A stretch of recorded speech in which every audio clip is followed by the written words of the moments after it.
Fruity. Ramanammadani.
Chitra, can we start? Yes, ma'am. Okay, thanks. So good evening, doctors, and welcome to today's webinar. We have an eminent speaker today, Dr. Sanghamitra Anand Pagara, who is MBBS and MS, consultant in obstetrics and gynecology, and fertility specialist from KIMS Cuddles Hospital, Kondapur. Ma'am is also associated with Janashri Fertility and Nursing Home, Kondapur, and ma'am has participated in various conferences and paper presentation. So with this introduction, may I request Dr. Sanghamitra ma'am to please take over the session on PCOS and infertility revisited. Thank you very much. Over to you, ma'am.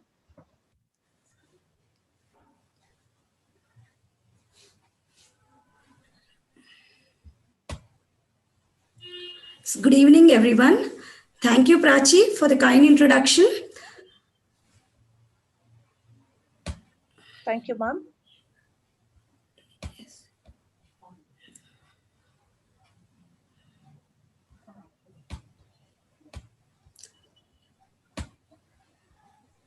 Yes.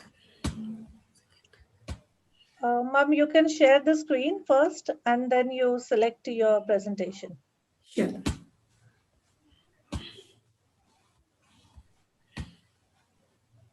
Okay. Yes, ma'am. We can see your presentation. Thank you. Yes. You can select the presentation mode. Yes. Yes, the left-hand side. Up, left. One second. Left. Left. Okay.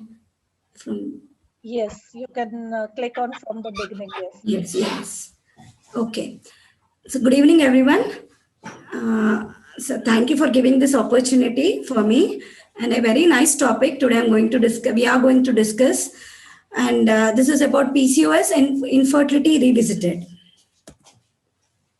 Coming to the history of PCOS, as we know, initially the PCOS was also known as Steen and Leventhal syndrome, as it is originally described by Steen and Leventhal in 1935, and historically seen as a reproductive disorder, which is characterized by oligomenorrhea, hirsutism, and polycystic ovarian morphology. The clinical correlates are the bilateral wedge resection of the enlarged ovaries was therapeutic in normalizing the menses and fertility of the women studied. Hence, the disorder was known as polycystic ovarian disease. 30 years ago, it was first reported that women with PCOS had hyperinsulinemia. But the current status states that the researchers indicated that PCOS was associated with a unique disorder of insulin action as well as defects in the insulin secretion. And together, these abnormalities conferred a substantially increased risk of glucose intolerance. Coming to the epidemiology, PCOS is one of the most common endocrine disorder which is affecting women of reproductive age. It is commonly seen in 8 to 11% of reproductive age group women. Most common cause of anovulatory infertility in women. Anovulatory infertility, 70 to 80% is seen in PCOS.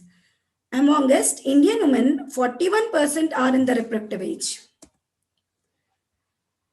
Coming to the diagnosis of the PCOS, it is according to the changing trends. In 1990, according to the Institute of CHD and NIH, taking the consensus criteria of the two things, if the patient demonstrates both the clinical or biochemical hyperandrogenism, or oligoanovulation or chronic anovulation. If the both are present, it has been considered to diagnose as PCOS in 1990. In 2003, according to ESHRE and ASRM Rotterdam criteria, if the patient demonstrates two of these criteria were considered as PCOS, those being oligo or chronic anovulation, clinical or biochemical hyperandrogenism, or polycystic ovarian morphology. As per 2006, according to Androgen Excess Society, if the patient demonstrates both hirsutism and hyperandrogenemia, oligoanovulation on polycystic ovaries were considered as a diagnosis of PCOS. Coming to the spectrum of polycystic ovarian syndrome from childhood to postmenopause. The predisposing factors being in PCOS are genetic factors and in utero programming. In prepubertal years, in childhood period, mainly we see increased AMH levels with the PCOS subjects. In puberty, there is premature etnarchy, hyperandrogenism, increased GnRH pulsatile frequency, increased AMH levels, increased ovarian volume, hyperinsulinemia. Whereas in non-PCOS variant, we see acne, increased ovarian volume, irregular menstrual cycles, insulin resistance of puberty. Whereas in reproductive years, there is in PCOS patients, there is hyperandrogenism, subfertility, infertility, increased AMH, increased antral follicular count, increased ovarian volume, glucose intolerance, insulin resistance. Whereas in reproductive women, normal with non-PCOS, we see decreasing AMH levels, decreasing ovarian reserve with age, decreasing antral follicular count with age. In postmenopausal years, there is increased prevalence of hypertension and increased triglycerides. Whereas in non-PCOS patients, usually we see increased cardiometabolic abnormalities, factors with menopause, glucose intolerance, adiposity, and hypertension. Phenotypes of PCOS. These are also being changing. In 1990, according to US NIH criteria, they were considered two phenotypes, phenotype A and phenotype B. According to the clinical features of, if hyperandrogenism and hirsutism is present in phenotype A, and ovulatory dysfunction is present in phenotype A, and polycystic ovarian morphology is also present in phenotype A. Whereas in phenotype B, the polycystic ovarian morphology is absent.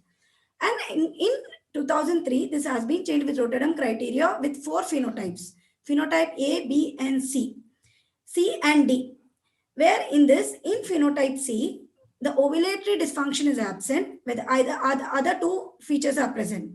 In phenotype D, the hyperandrogen hirsutism is absent, whereas ovulatory dysfunction and polycystic ovarian morphology is present. The epidemiology link with diabetes mellitus with PCOS. Here we can see the PCOD increases the risk of gestational diabetes mellitus by more than 200%. PCOD increases the risk of type 2 diabetes mellitus by 1600%. And insulin resistance is present in 65 to 80% of PCOD cases. 60% of the gestational diabetes mellitus patients develop type 2 diabetes mellitus. Coming to the etiopathogenesis of the polycystic ovarian syndrome, we have the two major factors, genetics and lifestyles, and epigenetics. Here, due to the genetics and lifestyle changes, there are hormonal changes which are exacerbated by obesity, leading to hyperandrogenism, low-grade inflammation, and insulin resistance. Whereas hyperandrogenism leads to clinically to hirsutism and acne, insulin resistance will lead to reproductive changes such as oligoanovulation, menstrual irregularity, subfertility, and metabolic changes like metabolic syndrome, insulin glucose tolerance, leading to type 2 diabetes mellitus, and increased cardiovascular risk factors. Finally, leading to psychosocial issues like change in the body image, lowering the self-esteem, causing depression and anxiety. Here, same as hormonal changes, obesity exacerbates hormonal changes, increased androgen, increased insulin also leads to ovarian follicles and ovulation, finally leading to increased estrogen and causing menstrual disturbances, leading to subfertility. The relation between the insulin resistance and PCOS. As insulin is primarily very important hormone, which is primarily responsible for LH control, and also insulin also mediates androgen secretion from the theca cells. Whereas insulin resistance is seen in PCOS, it's because of women with PCOS have decreased sensitivity in circulating insulin, irrespective of weight, thus suggesting that this insulin insensitivity is intrinsic to PCOS. Inositol deficiency. This insulin resistance seems to be by deficiency of inositol and inositol. Insulin signaling is damaged in PCOD. Inositol deficiency triggers disrupted insulin signaling, finally leading to hormonal and metabolic defects. Insulin dysfunctioning disrupts LH-FSH pathways and leading to hyperandrogenism. The evolution of PCOD. Finally, the summary of the PCOD is the environmental factors, genetic factors, leading to inositol deficiency, deranged insulin signaling, finally leading to pituitary dysfunction, enhanced ovarian androgen production, and development of insulin resistance. PCOS. PCOS is a state of inositol deficiency. In normal ovary, the normal follicular fluid is rich in myoinositol. Normal, the ratio between the myoinositol to d-chiroinositol is 100:1. Whereas in a PCOD patient ovarian follicle, we see 500-fold reduction in myoinositol, leading to the ratio of myoinositol to d-chiroinositol fall down to 0.2:1. Coming to the management of the PCOD, first line treatment is lifestyle modifications. Improvement in lifestyle in obese patients, weight loss, changes in diet, physical activity are recommended. Weight loss decreases serum insulin, androgen levels, reduced testosterone levels, risk of glucose intolerance, and type 2 diabetes mellitus. Following the lifestyle management, if after following the lifestyle management, though there is insulin resistance and glucose intolerance or dyslipidemia that persists after lifestyle modification, then we have to turn over to pharmacological interventions. Now, the treatment what we are following is we are treating symptoms and not the cause. The current armamentarium of treating the PCOS is mainly by insulin sensitizers for hyperandrogenism, for insulin resistance like metformin and pioglitazone, and antiandrogens for hyperandrogenism like spironolactone, cyproterone acetate, flutamide, and finasteride. And for regularization of the cycles, we use OC pills, oral contraceptive pills. And for fertility management, we use ovulation inducers like clomiphene citrate, letrozole, and anastrozole. And for hirsutism, cosmetic therapies like laser hair removal, bariatric surgery, and acne therapy are used. And for dyslipidemia, we use statins and etc. The fertility treatment options for in polycystic ovarian syndrome. Evidence summarizes and recommendations from the International Evidence-Based Guideline for the Assessment and Management of Polycystic Ovarian Syndrome. The algorithm 5 shows us the assessment and treatment of infertility. The first line, non-pharmacological management of infertility, is lifestyle interventions. As we discussed before, the first line pharmacological management for infertility are letrozole, clomiphene citrate and metformin, and gonadotropins. The second line pharmacological management are gonadotropins and laparoscopic ovarian surgery. The third line management could be other appropriate interventions, including in vitro fertilization. Coming to the ovulation induction drugs, in choosing the drugs letrozole, clomiphene, and metformin, the letrozole should be considered first line of pharmacological treatment for ovulation induction in women with PCOS with anovulatory infertility and no other infertility factors to improve ovulation, pregnancy, and live birth rates. Where letrozole is not available or use is not permitted or cost is prohibitive, health professionals should also use another ovulation induction drugs. Whereas if the clomiphene is used if the BMI is less than 30, the clomiphene alone can be used. If the BMI is greater than 30, the clomiphene and metformin can be preferred. Gonadotropins. Gonadotropins are the second line of treatment of ovulation induction and anovulatory infertility to be used in clomiphene resistant patients. Gonadotropins plus metformin in clomiphene resistant patients can also be used. Where gonadotropins are prescribed, the following should be considered: the cost and availability, expertise required for the use in ovulation induction, degree of intensive ultrasound monitoring is required, lack of difference in clinical efficiency of available gonadotropins preparations. Low dose gonadotropins protocols optimize monofollicular development. Risk and implications of potential multiple pregnancies should also be ruled out. When we are using gonadotropins, this should only be triggered when there are fewer than 3 mature follicles and should be cancelled if there are more than 2 mature follicles, with the patient advised to avoid unprotected intercourse. Laparoscopic ovarian surgery.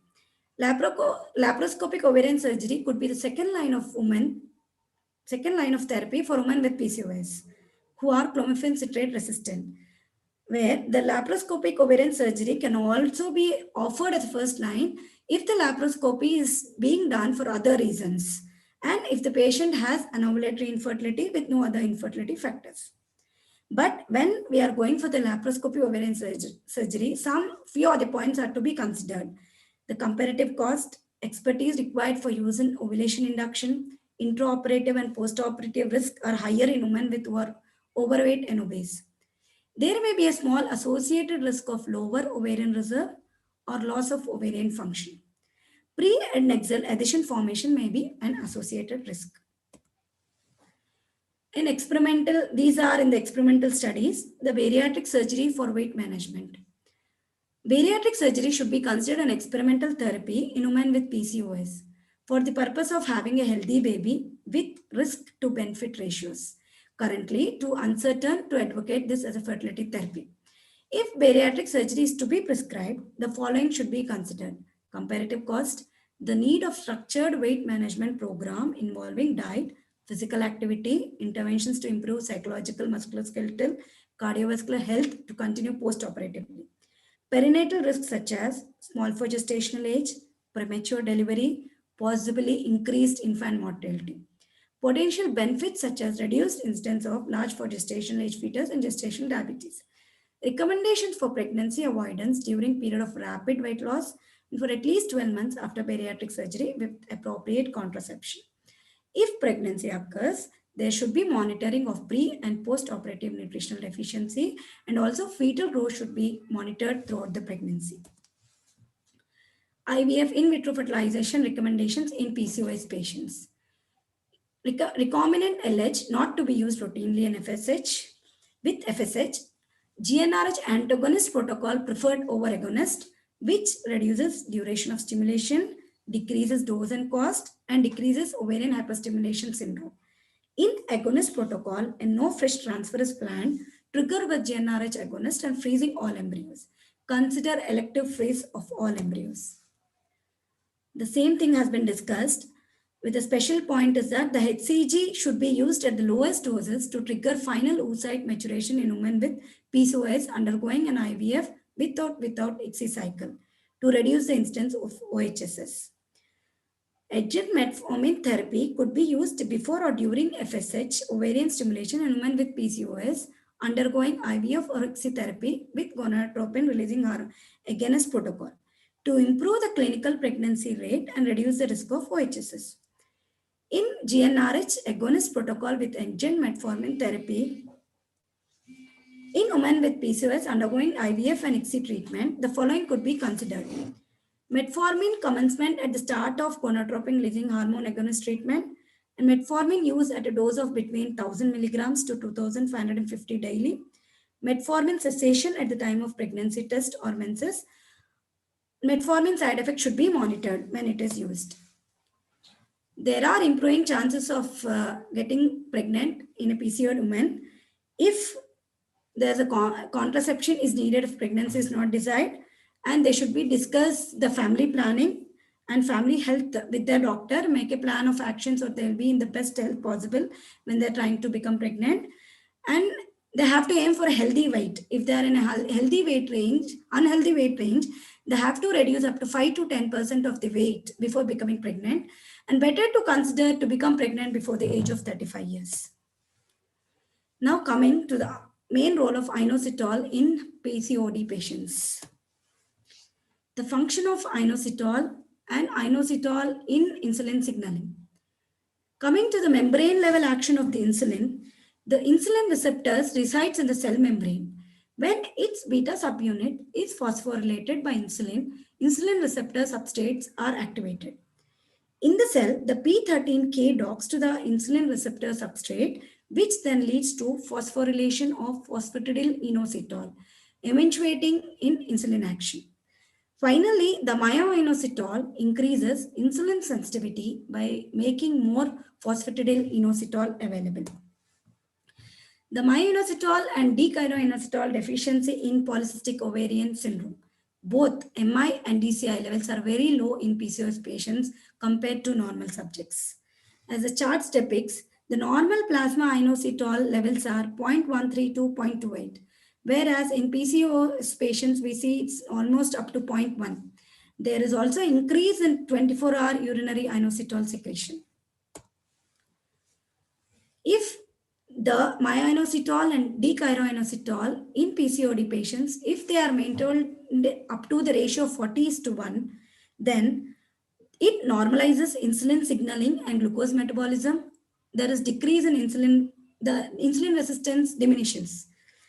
The inflammation of the ovarian theca cells come down and androgen levels come down to normal levels.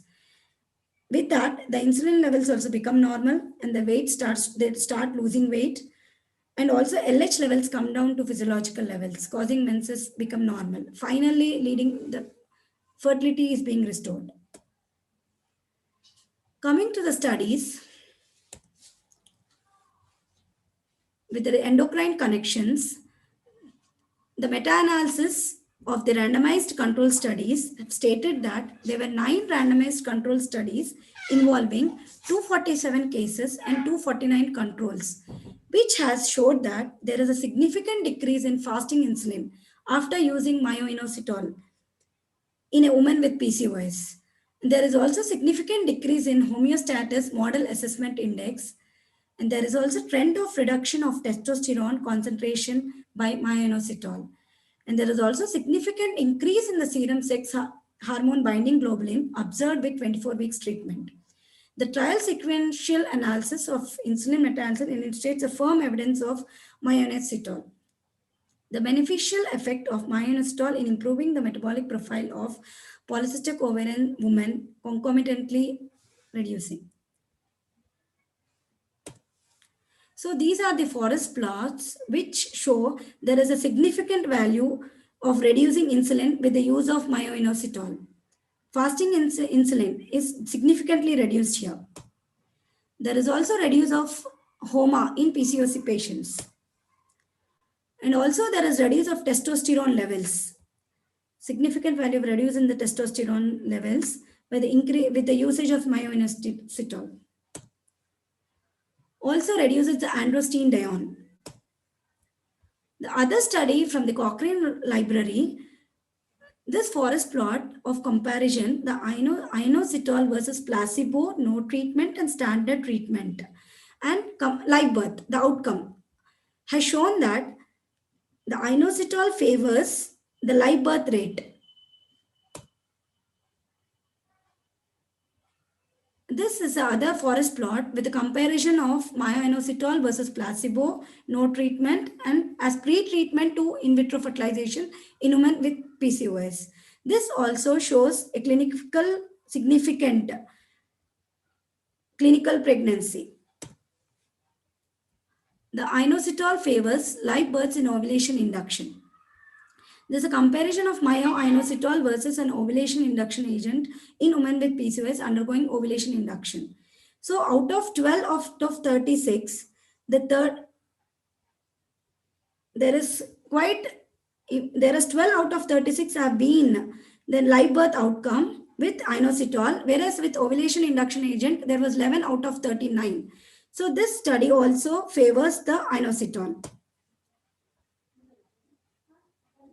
There's other study with myo-inositol versus an insulin sensitizing agent and with metformin, where here this study also favors the inositol is 18/60, whereas with the metformin, this is 11/60.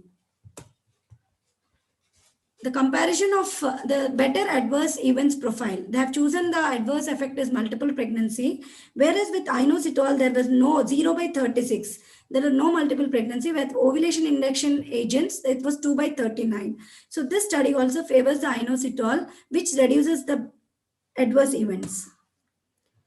And the inositol favors clinical pregnancy as IVF pre-treatment. Here also there is a study where with comparison with antioxidants, myo-inositol as a pre-treatment to IVF and antioxidants as pre-treatment to IVF. So here the 58 out of 180 and here 65 out of 178. So this study also favors the inositol. Now coming to the recent advancement, the role of gut dysbiosis in polycystic ovarian syndrome. The pathophysiology of dogma therapy. Dysbiosis of gut microbiota. When the diet rich in saturated fatty acids and sugars are taken, which causes growth of bad gram-negative bacteria in the gut, reduces bifidobacterium and lactobacillus. The cell wall of the gram-negative bacteria immunostimulant, and it also releases liposaccharides into the cell. The liposaccharides enter systemic circulation. It increases the innate immune system activation and with release of cytokines, causing chronic low-grade inflammation of the PCOS. Mainly the dogma therapies on the gut, where the food we take, how they affect the autoinflammation, the chronic inflammation, and how it is related to the polycystic ovarian syndrome. The diet which we take, the result of the diet which we take only explains this. So normally the health gut versus the leaky gut. If we take the highly saturated gut, which causes to leaky gut and causes the autoimmunity, causes chronic inflammation. Here the leaky gut causes increased intestinal permeability, damaged intestinal barrier, causing undesired passage of pathogens, gluten and casein, causing inflammation. This inflammatory markers in PCOS, the gut permeability, metabolic endotoxemia, which are leading to increased C-reactive protein, tumor necrosis alpha and interleukin 6. These all cytokines are increased in gut of the PCOS patients who have damage of the intestinal gut epithelium. The role of pro-inflammatory cytokines. Tumor necrosis alpha causes phosphorylation of insulin receptor protein, leading to insulin resistance. In lean PCOS, the leaky gut causes increase in serum tumor necrosis alpha and interleukin 6.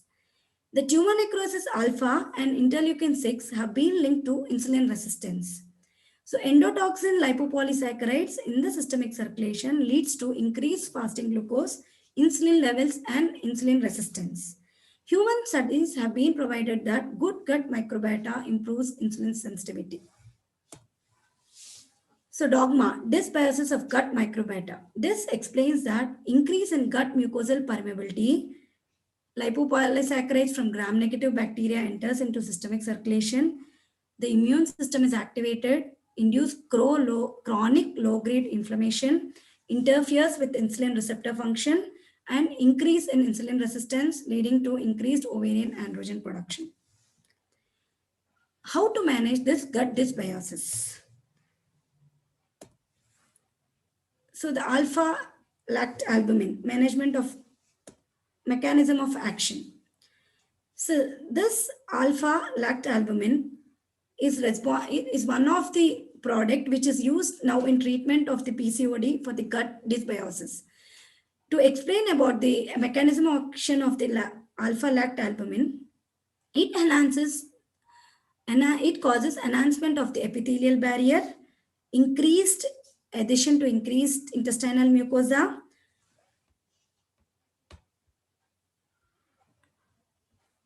and it decreases the pathogen adhesions, and it competitively exclusion of the pathogenic microorganisms and causes production of the antimicroorganism substances, and finally causing modulation of the immune system. Myo-inositol with alpha-lactalbumin improves myo-inositol absorption. So there is a study, this is a graph which showing the plain myo-inositol and myo-inositol combination with alpha-lactalbumin. PCOS with gut dysbiosis, myo-inositol plus alpha-lactalbumin, the clinical evidences. According to the Journal of Ovarian Research, the effects of myo-inositol plus alpha-lactalbumin in myo-inositol resistant polycystic ovarian women. The background. The myo-inositol successfully used in polycystic ovarian syndrome was administered with alpha-lactalbumin to exploit its action of favoring the passage of other molecules through biological barriers and also considering its anti-inflammatory effect. This study, there is a maximum ovulation rate when the myo-inositol is used in combination with alpha-lactalbumin. There were 37 anovulatory women in which when myo-inositol alone was given, the 23 ovulated, that is 62% of them ovulated, 14 there was no ovulation. But when it was given in combination with myo-inositol and alpha-lactalbumin, the remaining 12 ovulated and the result was 95%. And also it causes reduction in hyperandrogenemia. The testosterone levels were decreased. At the initial, it was 88. By the end of the treatment, it has come down to 57. It was 35% reduction rate of testosterone levels when the combination myo-inositol and alpha-lactalbumin were used. And free testosterone levels also reduced by 53%. Dehydroepiandrosterone reduced by 47%. 6-hormone binding globulin drastically increased by 92%. Experts' opinion on inositols in treating polycystic ovarian syndrome, non-insulin dependent diabetes mellitus, further help for human reproductive and beyond. The combination of myo-inositol and alpha-lactalbumin was found effective in PCOS. The myo-inositol and alpha are safe at therapeutic doses. The US Food and Drug Administration included them in the list of recognized safe compounds. And this shows the level 1 and level 2 evidence with a combination of myo-inositol and D-chiroinositol. The clinical evidences. The European Journal of Obstetrics and Gynecology and Reproductive Biology has shown, the review showed the results from the International Consensus Conference on myo-inositol and D-chiroinositol in obstetrics and gynecology. There is a link between metabolic syndrome and PCOS. Experts have consensus that the clinical data demonstrates efficacy of inositol and D-inositol in treatment of PCOD. These evidences are strongest for dose of 4 grams per day, which comes to a ratio of 40:1. Conclusions. The polycystic ovarian syndrome is a multifaceted condition. It's a multidisciplinary approach for fertility and anovulation, and a holistic care to increase success rates of fertility treatments. Lifestyle modifications like diet, exercise, and behavioral therapy are principal treatment. The low-dose chondropins can be used as first-line agent when affordability and accessibility are not major issues. The in vitro fertilization in ICSI indicated when previous interventions failed in tubal occlusion or male factors. Thank you. Thank you, ma'am. Prachi here again. Thank you very much for the presentation. Yes, the entire PCOS presentation was there right from diagnosis to treatment and management and the new data. So thank you very much. Ma'am, PCOS is considered as a low-grade inflammation status. So when it comes to management and the treatment pattern, ma'am, what is your recommendation? First, initially we advise the lifestyle modifications because as mostly we see obese PCOS than the thin PCOS patients. So once they reduce the weight up to 5 to 10% as the guideline says, so there is improvement. With that, usually if they are not responding to the medical treatment, then we go, since 5 years I'm using the inositol and D-inositol for treating my patients. And they are ovulating. Some are even Right, ovulating without ovulation induction drugs also. Right, ma'am. Thank you very much. Ma'am, how long do you recommend usage of inositol and inositol in PCOS patients? According with my experience, up to 3 to 6 months, I have got the result. Right, ma'am. Ma'am, is there any benefit on the skin problems like acne and hirsutism as well with the inositol? Yes, weight reduction I have seen. I have seen the weight reduction, but not acne and weight reduction, but not with the hirsutism. Not with the Not with hirsutism. Okay, ma'am, because we had received one of the query that the patient had noticed substantial decrease with hirsutism, but after stopping the drug, the hirsutism has again came back. So there were a lot of questions and we were trying to find out the answers. So that's the reason we wanted to understand your opinion. Definitely, if actually according to the pathophysiology, the myoinositol levels are low. So with giving the external myoinositol, we are maintaining the myoinositol levels, which if it is maintained, then the hyperandrogenism is reduced. Correct, ma'am. So it is clean. It is seen that if we give the myoinositol only, there is a reduction in hyperandrogenism as well. Right, ma'am. Correct. Ma'am, apart from that, would you like to continue during the pregnancy as well, inositol, to prevent the gestational diabetes? No, I didn't prefer it because previously I have not seen any guidelines or I didn't get any guidance from anyone to continue in pregnancy. But I don't know if the recent advances tell us, because I have seen gestational diabetes in PCOS patients, but with the diabetologist only have followed.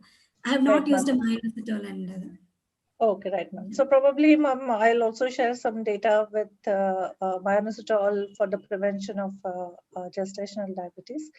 Ma'am, with this, I don't have any more questions from the audiences. So maybe we can complete this session. So thank you very much. Thank you very much, ma'am, for your support and that excellent presentation. So thank you. Privileged to have you. Thank you very much, ma'am. Thank you.